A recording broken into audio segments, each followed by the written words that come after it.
여러분 안녕하세요. 네, 기말고사 대비해서 잠시 점검하겠습니다. 사실 많이 늦었지만 여러분들 그래도 안 하는 것보다 나을 것 같아서 간단하게 점검 시간을 마련했습니다. 이미 인사까지 다 한 다음 마당에 요라기가 좀 그렇긴 한데요. 여러분들 또 요청하는 분들이 있어서 잠시 이런 시간을 갖도록 하겠습니다. 여러분들 아무쪼록 이 점검 시간 잘 따라 하셔서 여러분들 그 기말고사 대비에 큰 도움이 되었으면 좋겠습니다. 자, 그럼 다음 슬라이드부터 바로 시작하도록 하겠습니다. 자, 먼저 점검할 것은 과학적 글의 구조였죠. 과학적 글의 구조는 여기 나비 그림이 있지만 여러분들 귀가 따갑도록 들었을 건데요. 나비 그림 보면 이렇게 해서 시선을 모아주는 부분, 이게 이제 서론이죠. 서론 부분이고요. 그 다음에 그 모은 것에서 해답을 찾는 부분, 이게 본론이고요. 결과를 다시 넓게 펴주는 부분, 이 부분이 이제 결론이라고 했습니다.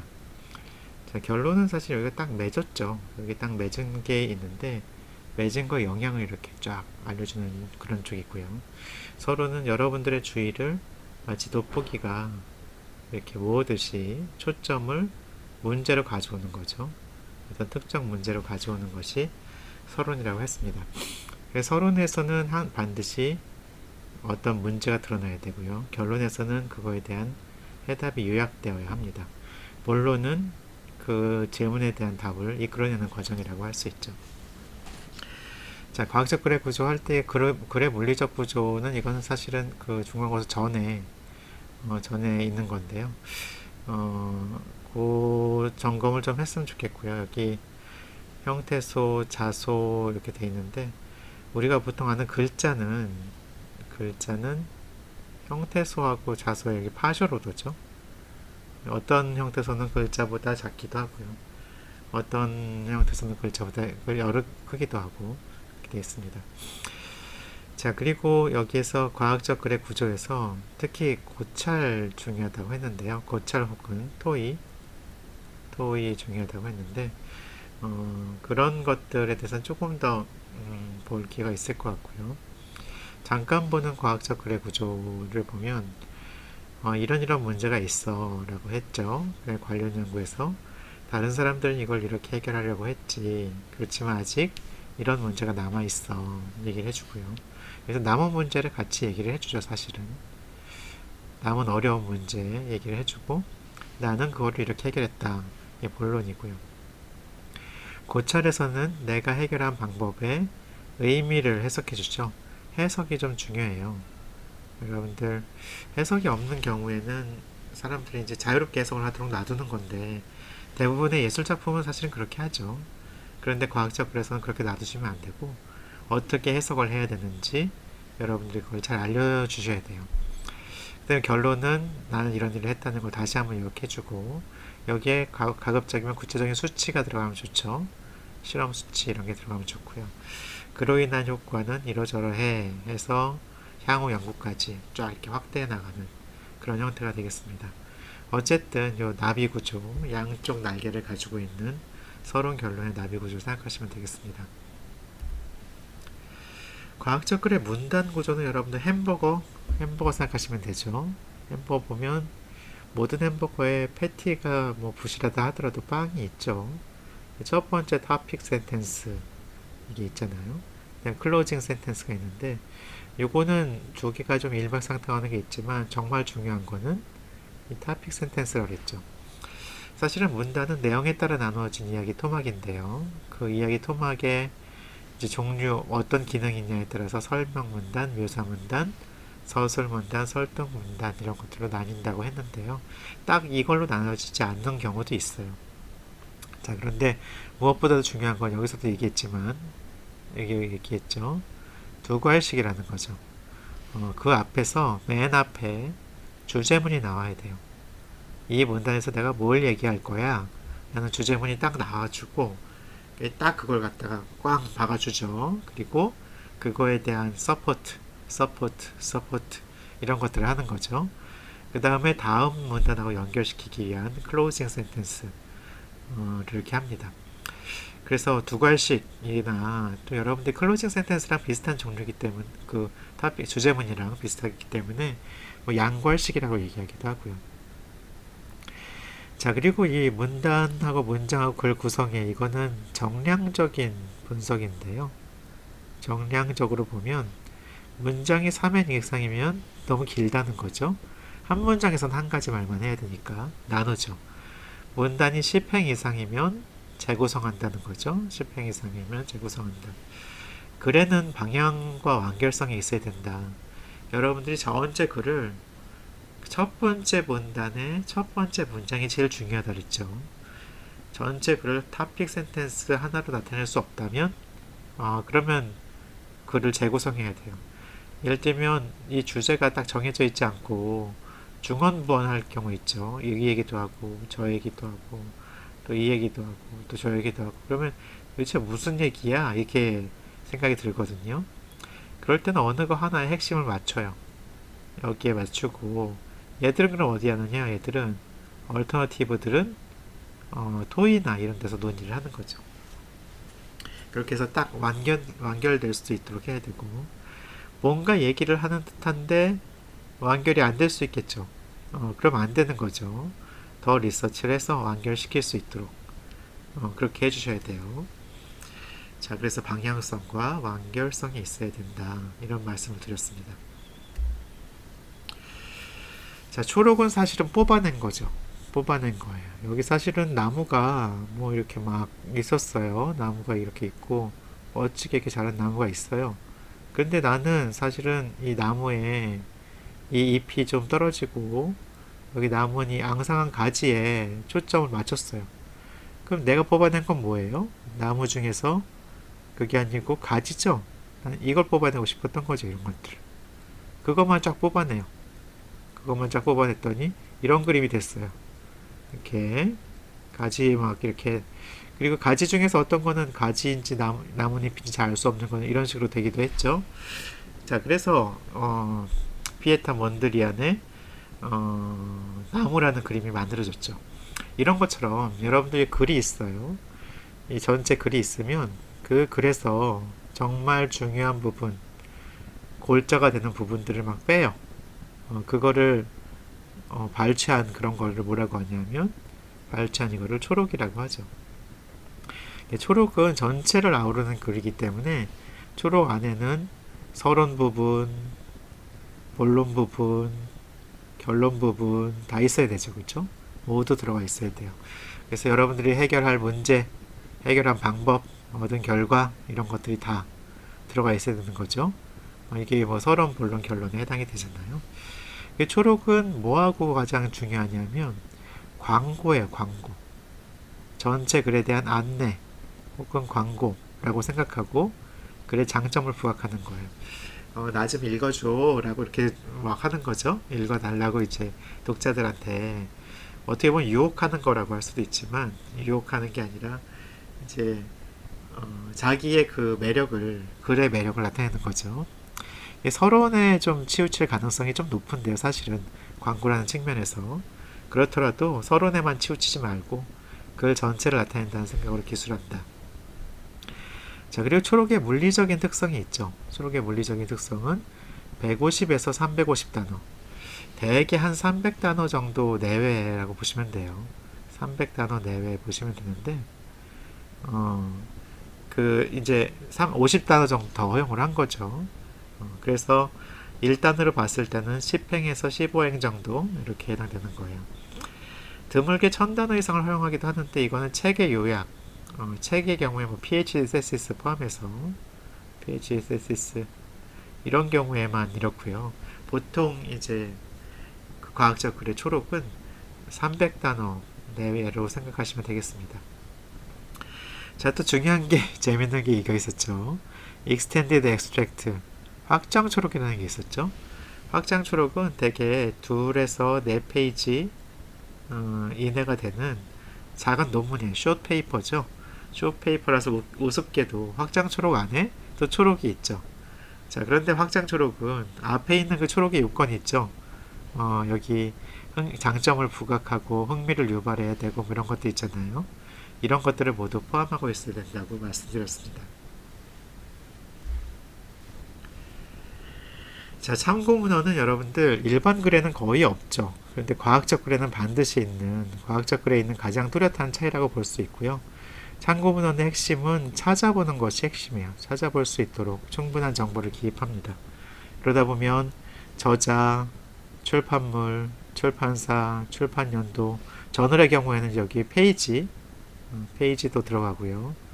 그 다음에 컨퍼런스의 경우에는 어디에서 언제, 어디에서 열렸는지, 열린 장소, 개최 장소, 개최지 있잖아요.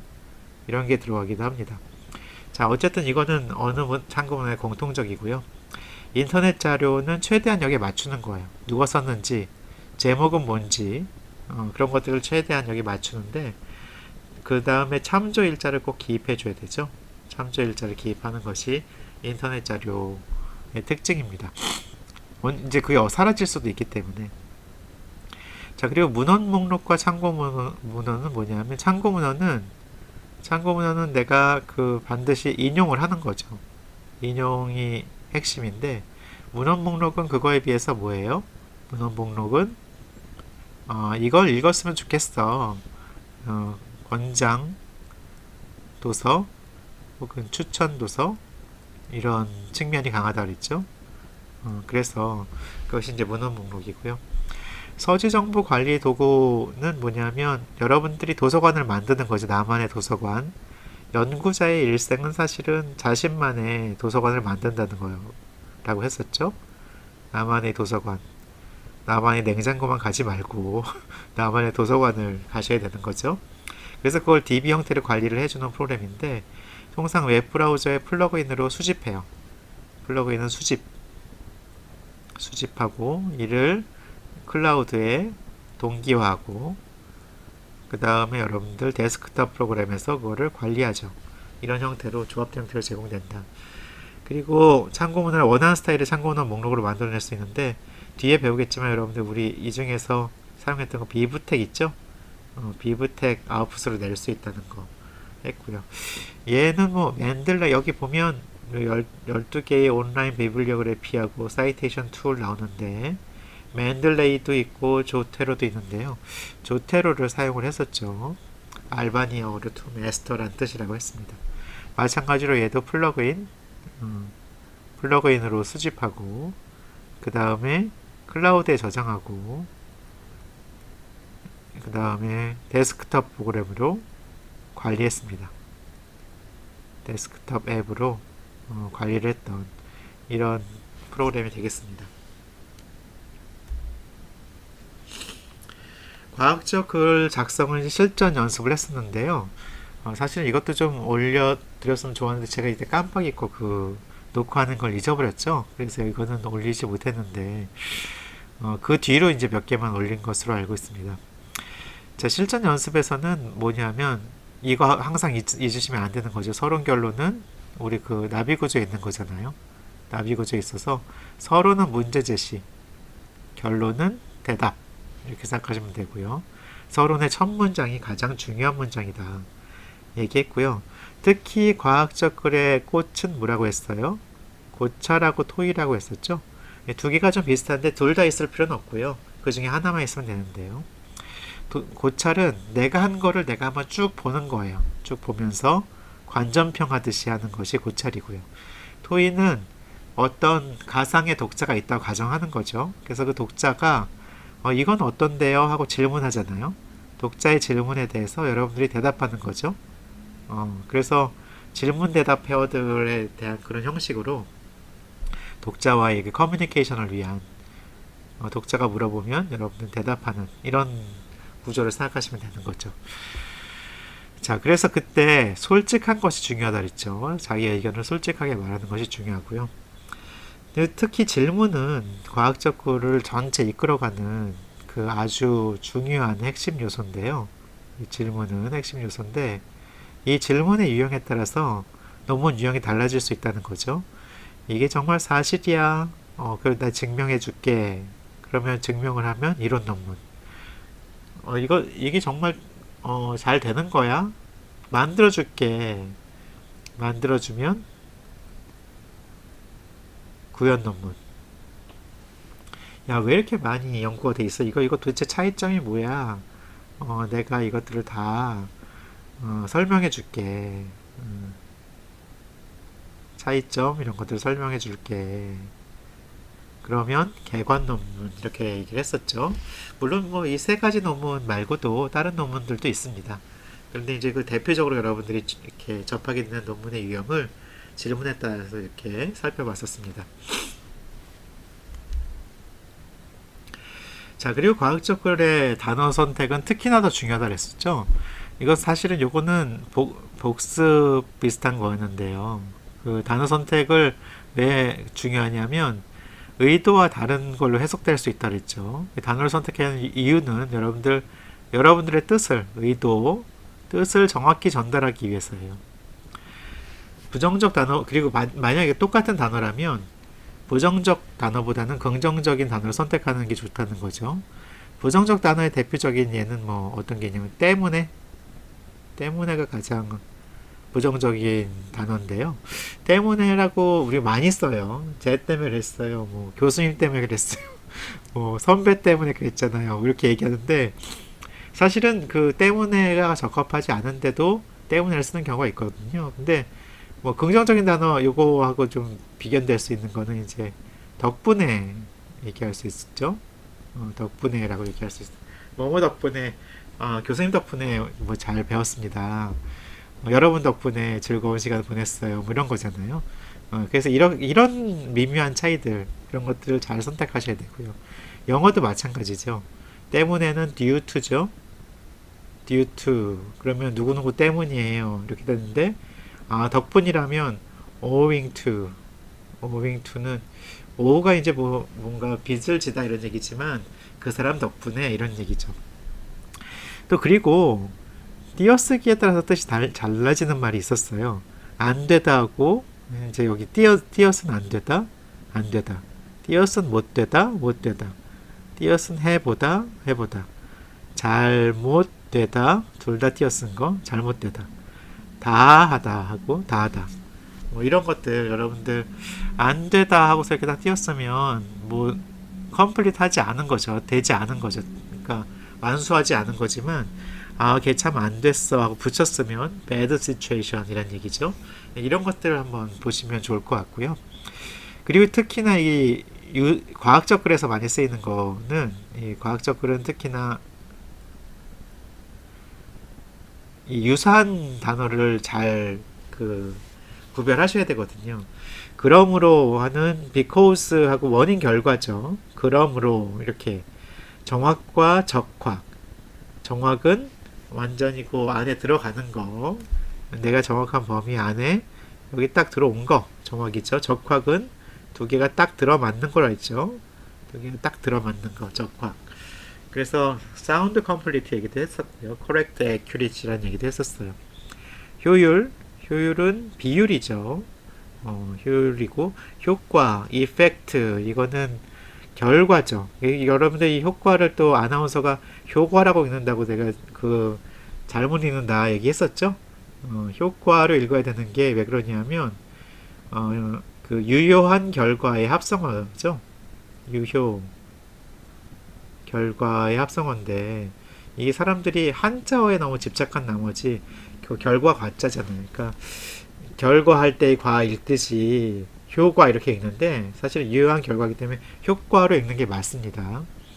자, 마찬가지로 그러면 성과도 마찬가지죠. 성과라고 읽지 않잖아요. 성과, 이룬 결과죠. 그쵸? 이루어낸 결과이기 때문에 성과 이렇게 하죠. 비슷하게 여러분들 소수가 있고요. 소수가 있거든요. 소수라고 읽는 거예요. 소수라고 이게 수로 이렇게 된 소리를 읽는 수는 뭐냐면 프라임 넘버예요.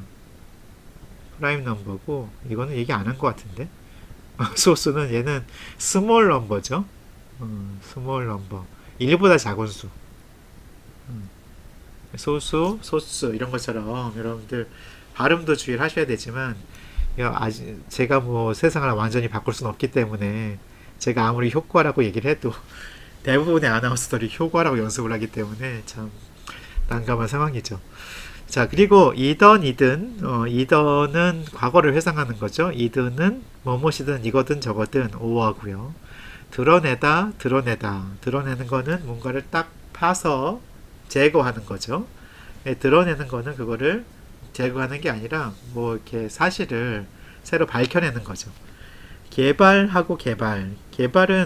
뭔가 딱 어떤 정신적으로 입금 그걸 줘가지고 딱 일깨우는 거죠. 그런데 개발은 개발자 할 때 디벨롭 하는 거죠. 반드시 이것도 시옷이 없는 반드시는 surely 꼭 그렇게 해야 된다는 거죠. 반드시는 똑바르게 이런 얘기고요. 결제 I의 결제는 approve 하는 거죠. 밑에서 내려온 거 그렇게 해도 돼 라고 하는 거고요. I의 결제는 돈을 지불하는 거죠. 체크아웃 하는 거요. 이렇게 이제 여러 유사하지만 다른 단어가 있는데 이런 것들 조금 살펴보시면 되고요. 여기 범위에 없다 하더라도 여러분들 한번 보시는 게 좋을 것 같아요. 자, 그리고 우리 재밌는 도구 배웠죠? 레이텍하고 비브텍. 레이텍은 아트 오브 컴퓨터 프로그래밍을 쓰기 위해서 크누스 할아버지가 만든 건데요. 거기에다가 레슬리 램포트라는 또 친절한 분이 거기 매크로를 넣은 거죠. 그래서 여러분들 이 크누스 할아버지가 C를 만들었다고 하면 램포트는 거기에다가 매크로를 넣어서 C++ 라이브러리 같은 걸 넣은 셈이죠. 그래서 이공학 분야에서 논문을 작성하기 위한 표준 도구처럼 사용이 되는데요. 코드 비슷해요. 문서 클래스, 프리엠블, 문서 내용인데 여기에 실제 내용이고요. 이게 body라고 하면 얘는 뭐 그 안에 선언문 같은 거, 선언 같은 느낌이고요. 얘는 실행문 같은 느낌인데 실행문보다는 우리는 이제 본문이죠. 본문 같은 느낌입니다. 한글을 사용할 수 있어요. 다행스럽게도 유즈 패키지 코텍 쓰시면 됩니다. 위즈위그는 너가 보는 대로 얻게 될 것이다 이런 얘기인데요. 위즈위임은 내가 보는 대로 내가 의미하는 대로 보게 될 것이다 이거죠. 그렇죠? 위즈위임을 추구한다. 자, 그리고 비브텍은 뭐냐면 이 택이 있어서 여러분들 택 프로그램이 아닐까 싶은데요. 비블리오그래피를 처리하기 위한 택이에요. 참고문헌 처리하기 위한 프로그램이고요. 그래서 여기 어떤 레코드가 있죠. 이런 형식의 레코드가 있으면 이 레코드가 DB 레코드인 셈이죠. 레코드 여러 개 있을 수 있는데 이 파일은 DB처럼 생각할 수 있다 그랬죠. 데이터베이스처럼 만들어낼 수 있고요. 그 항목이 타입이 달라요. 아티클, 북, 컨퍼런스, PhD 테시스 이런 것들이 대표적인 비오텍 항목이 되겠습니다. 온라인 문서는 MISC를 쓰거나 여러분들 비브 레이텍을 쓰면 온라인이라는 레코드를 만들 수가 있어요. 확인 날짜를 꼭 명기하시면 되고요. 마침 여기 이그젬플, 아트 오브 컴퓨터 프로그램에 대한 이그젬플이 여기 나와 있습니다. 자, 그리고 처리할 때 여러분들 레이텍, 그 다음에 비브텍, 레이텍 두 번 해야 된다 그랬죠. 왜냐하면 그 백패칭 때문에 두 번 해야 된다고 말씀드렸습니다. 자, 그림이나 표나 그래프는 사실은 그래프는 많이 다루지 못했는데요. 이걸 왜 쓰냐면 전달 효과 때문에 쓴다고 했죠. 전달 효과가 훨씬 높죠. 본문보다는. 순서는 이거죠. 이제 여러분들 본문보다는 뭐가 좋아요? 표가 더 낫겠죠. 표보다는 그래프가 낫고 그 다음에 비슷하게 그림 이게 이런 식으로 전달 효과가 있기 때문에 그러니까 백문이 불여일견이란 말이 있잖아요. 딱 보여주면 이거 하고 알 수 있는 건데 아무리 설명을 해도 잘 안 되는 거 있잖아요. 삽입물을 넣어주시면 되죠. 삽입물은 문장이나 문단으로 취급을 하는데요. 이제 보통 글자로 취급하기도 한다고 했었죠. 그리고 글자로 취급할 수 있고 번호하고 캡션을 항상 달아야 된다고 했어요. 캡션은 설명문이죠. 설명문구예요. 설명문구인데 본문에서 반드시 그걸 설명을 해야 돼요. 삽입물을. 설명한다는 말이 이제 언급해야 되는 거죠. 그래서 이 삽입물을 고화로 만들면 안 된다. 고화로 만들면 안 된다. 이 얘기를 했었고요. 삽입물의 기본 원칙은 본문의 처음이든 마지막이든 내가 지금 설명하고 있는 페이지든 어디나 나타날 수 있다는 가정하에 그림 번호 이런 식으로 그림하고 번호를 하는 거죠. 그림 2-3 뭐 하면 이게 번호죠. 종류하고 번호로 참조를 해야 된다. 또 그리고 아까 여기 설명 문구라고 했지만 이 문구뿐만 아니라 설명 문장이 같이 들어갈 수 있어요. 문구와 설명 문장이 들어갈 수 있고요. 캡션 위치는 그림은 되게 밑에고 표는 되게 위인데 뭐 상관없어요. 여기 와도 되고 여기 와도 되고 일관성 있게만 하면 되는 거죠. 그리고 여러분들 주의하실 점이 그때 삽입 그림인가 그 여기서 이러면 안 됩니다 한 예 있었죠. 대부분의 이제 삽입물에 중첩된 경우에 그 안에 있는 그림 삽입 그 문구를 안 넣었죠. 예를 들면 여기에 뭐 이제 예를 들면 A에 세로 막대 그래프, B에 가로 막대 그래프, C에 얘는 원 그래프 이렇게 해야 되는데 이런 캡션들을 안 넣는 경우 있죠. 넣더라도 일관성 없게 넣거나 또 삽입물에 사용된 글꼴 크기가 너무 작거나 너무 크거나 그런 것들. 그 다음에 구성물의 의미, 여기 이제 그림을 그리긴 했는데 막 이렇게 조악한 그림들 있잖아요. 막 뭔지 알 수 없는 이런 그림들, 도대체 무슨 관계가 있는 건지 이런 그림들. 그래서 이런 몇 가지 그 사항에 대해서 그림에 있는 거는 어떤 연관성이 있는지 화살표로 나타내는 게 제일 좋다고 했었죠. 그런 것들에 주의해서 하시면 되고요. 그리고 여러 그림을 설명했었어요. 구조도 어떤 메뉴 아래 어떤 서브 메뉴들이 이렇게 있는지 어떤 그 계층 안에 이렇게 있는지 구조도 설명했고요. 흐름도는 여러분들 뭐 잘 알다시피 어떤 스테이트먼트들이 쫙 흘러가는 거. 절차 흐름도는 스테이트먼트가 흘러가는 게 아니라 개체가 있어요. 여기 어떤 관공서가 있는데 관공서에서 그 신청자한테 개인한테 뭐를 주고 개인은 그러면 어디에 등록하고 뭐 이런 거 있잖아요. 그런 절차들을 쫙 이렇게 알려준 거 이런 것들이 이제 절차 흐름도가 되죠. 콜라보레이션 다이어그램 같은 거예요. 네, 순차도 순차 시퀀스 다이어그램 그 다음에 피시본 다이어그램 피시본은 여기 문제의 원인이 있으면 이게 왜 나왔는지 이렇게 막 하다 보면 이유를 딱 하다 보면 마치 물고기 뼈처럼 생겼잖아요. 그래서 피시본 차트라고 하고 수왓은 강점, 약점, opportunity, 기회, threat 이 네 가지를 가지고 네 좌표로 보는 거죠. 자, 그래서 이 각각의 그림별 용도를 잘 알아두시면 그림 선택에 큰 도움이 된다고 말씀드렸습니다. 자, 그럼 레이텍에서는 그림하고 표를 어떻게 나누냐? 표는 테이블 안에 태뷸러 환경을 만들어요. 그러니까 얘가 실제 표를 만드는 거죠. 실제 내용이 이쪽이에요. 마찬가지로 include graphics도 실제 내용이에요. 자, 테이블하고 그럼 피규어는 뭐냐? 얘들을 감싸서 캡션하고 레이블을 달 수 있도록 해주는 거. 그거고요. 그 다음에 여기 그림에 include graphics를 하려면 그래픽스 추가해야 된다 그랬죠. 예쁜 표 만들려면 북탭스 추가해야 된다 그랬죠. 그 다음에 알고리즘하고 코드할 때 마찬가지로 실제 내용은 알고리즘믹 안에 있는데 여기 환경 알고리즘으로 이거 감싸는 거죠. 이때 패키지 두 개를 써야 돼요. 알고리즘과 알고 수도 코드. 코드를 삽입할 때는 리스팅스 하고요. LST 리스팅 가지고 코드를 삽입하고 패키지는 리스팅스를 쓰고요.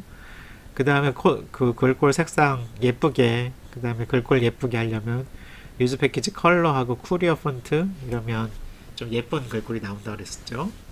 쿠리어 폰트 사용하실 수가 있고요. 자, 그래서 삽입물을 여러분들 연습 때 해봤죠? 알고리즘 넣는 걸 한번 연습했던 것으로 기억하고 있습니다. 자, 발표.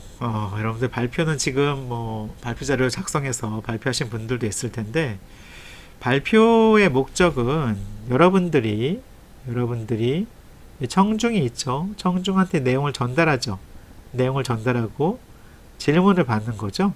피드백을 받는 거예요. 그래서 전달과 피드백을 통해서 자연스럽게 뭐가 된다고요? 이 토론이 형성되는 거죠. 토론이 형성되도록 이렇게 하는 것이 발표의 목적이에요. 자, 그러니까 여러분들이 효과적으로 전달을 해야 제대로 알아듣고 피드백을 할 수 있을 거잖아요. 그래서 효과적으로 전달하기 위해서는 발표장, 발표 시간, 청중의 수준, 청중의 연령대 이런 것들을 파악해야 된다고 했어요. 특히나 이 발표 시간이 중요한데요. 이거 지키는 게 중요한데 발표 시간이 짧을수록 정말 더 신경을 써야 돼요. 그리고 발표 자료 구성할 때는 그냥 드라이하게 정보 전달하는 뉴스형이 있지만 보통은 문제 해결에 초점을 둔 이 형태가 훨씬 좋아요. 이 돋보기로 뭐가 있죠 하고 문제를 딱 본 다음에 이게 이렇게 해결됐네요. 이게 훨씬 보기 좋다는 거죠. 그리고 발표 자료 구성할 때는 발표 자료는 평면 형태로 해라. 논문은 구조를 이루고 있지만 발표 자료는 평면 형태로 해야 여러분들이 그 양 조절이나 시간 조절 이런 것에 훨씬 유리하다고 했었죠. 자, 그리고 긴장 해소법. 여러분들 분명히 발표할 때는 긴장을 하게 돼요. 누구나. 제일 확실한 방법은 연습하는 거예요. 연습하면 좀 긴장이 완화되죠. 프랙티스가 퍼펙트를 만든다고. 그리고 연습을 할 때는 가능하면 소리를 내면서 연습하고요. 적어도 한 번 정도는 소리를 내서 연습하라 이런 얘기를 했었고요. 그리고 처음에 좀 머리가 하얘지는 경우가 있거든요. 그래서 처음 10분에 집중한다. 발표 처음 10분에 집중하고요. 신체 상태를 최상으로 만드는 것도 도움이 됩니다. 비타민을 복용하거나 뭐 넥타이 이런 것들을 한 경우에는 좀 느슨하게 이렇게 한다든지 이런 것들이 좀 도움이 됩니다. 자, 그리고 마지막에 실험과 분석도 했었죠. 예측 실험하고 그 결과 이걸 얘기했었는데요. 여러분들이 예측한 거 이쪽이 예측이죠. 예측. 이쪽이 실제죠. 실제 상황에 대해서 예측과 실제가 딱 들어맞는 거 이걸 높이는 게 중요하죠. TP하고 TN을 높이는 게 중요해요. 그래서 이게 중요한데 검출되지 않아야 하는 것이 검출된 경우 요거죠. 요거 이게 이제 false positive죠. 이게 타입 1 에러가 되겠고요. 검출되어야 하는 것이 검출되지 않은 경우 타입 2 에러죠. 이런 것들을 줄여야 된다 말씀을 드렸고요. 자, 그런데 이 진양성에 내가 핵심을 둔다면 진양성의 핵심을 둘 때 전체 내가 양성으로 리포트한 것 중에서 정말 양성 그걸 뭐라고 하냐면 프레시전이라고 하죠. 프레시전 정밀도는 true positive, false positive 내가 포지티브를 리포트한 것 중에 true positive의 비율이에요. 재현율은 이렇게 본 거예요. 이렇게 보면 어떻게 되냐면 재현율은 true positive하고 false negative 전체 포지티브 셋이죠. 그 중에 true positive. 자, 이렇게 해서 얘를 정밀도, 프리시전, 얘를 재현율, 리콜 이렇게 부르는데 둘 다 높이는 게 중요하겠죠. 둘 다 높이는 게 중요하기 때문에 그거를 조합 평균을 하면 하모닉 민을 하면 F 점수를 구할 수가 있어요. 그래서 조합 평균은 뭐냐면 그 F 점수분의 1은 여기 정밀도 이거 프레시전이라고 할까요?